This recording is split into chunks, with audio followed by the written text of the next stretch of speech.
everyone, for joining us today and welcome back. Today's conversation is one that's not always an easy conversation, but it's one of the most important conversations that we're going to have. And it's about when life changes. So today I have my friend and colleague, who is also my realtor, Shauna Riley, who's joining us today. And we are going to talk a little bit about what happens when we have a marital or relationship breakdown. Because when life happens, it's financially impacting, it's emotional, sometimes we don't have that rational thinking that we need to have when something big like this is happening and we don't always feel clear at first.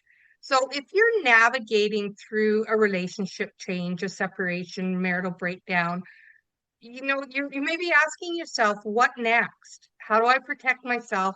And how do I avoid making mistakes? So, Shona, I wanted to just talk a little bit and ask, what are you seeing? What are your recommendations when you have clients coming to you that are going through a marital breakdown? Because there's so much that goes on in their mind, especially when there's children involved as well. Absolutely, yeah. So I always make sure that we're always on the same team. I think that's the most important part is to understand I'm not picking sides. I'm not choosing the wife over the husband or, we're working together. We're working as a team when it comes to selling their home. As far as what they buy on their own, it's with them. That's their decision. Like if they want to disclose where they're moving to, they can. I don't get involved in that portion of it. But when it comes to this selling their home, we absolutely have to work together. That's the most critical part of it. And there's definitely quite a few phases, and we'll go over that in more detail. But I would say communication is big because I have had situations where, maybe, the husband is not talking to the wife. So it's like, okay, well, I understand there's problems there, but we want to make sure that the one thing that we are communicating is, working together and, um, and helping them move forward with the next chapter of their lives. So, Yeah, and those are some really valid points, and those are things that you and I have talked a fair bit about too, as we talk about our clients and potential, with where they're going and different decisions they have to make. It is a very emotional time, and a lot of times just Mhm. because your relationship is changing, it doesn't mean that you need to make that immediate housing decision change.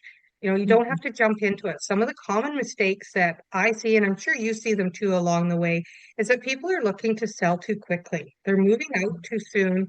A lot of times they're agreeing to financial terms or different terms on their marital breakdown without considering any of the financial clarity.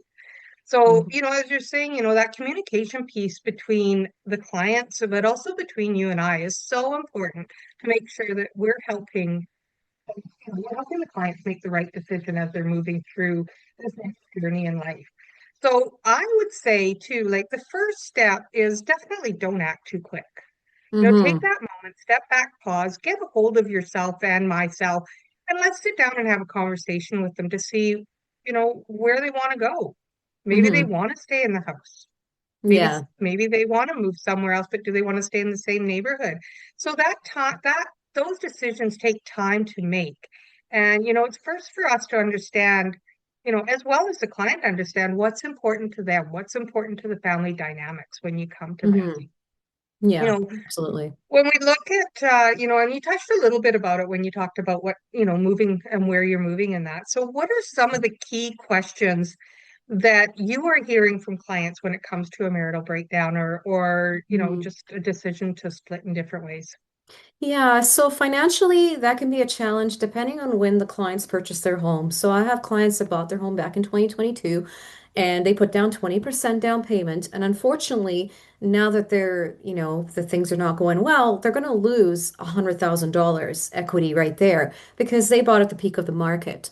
So that is definitely a concern for a lot of people. Sometimes people in these type of, they couples in these type of relationships they get caught up in the financial side of it, which is very critical, but also depending on the relationship breakdown, the dynamics of the relationship, in some cases it's a safety concern and it's better to just move forward and move your own separate ways, sell and move and take that financial loss. But if that's not the case and there isn't a financial loss, it's definitely advisable advisable to speak to, to you and run the numbers and see what would be the next step. Of course, there's the gaining legal advice, the separation agreement and such that needs to be in place. Um, but it's also important for them to have a clear picture in their mind. Where's the next move? Because sometimes that's really the scary part. People are really scared of change. So I think having a clear idea or a rough idea at that point would definitely help ease things off for them. But of course, you can speak on the financing side, trying to get an approval without a separation agreement, that could be extremely challenging.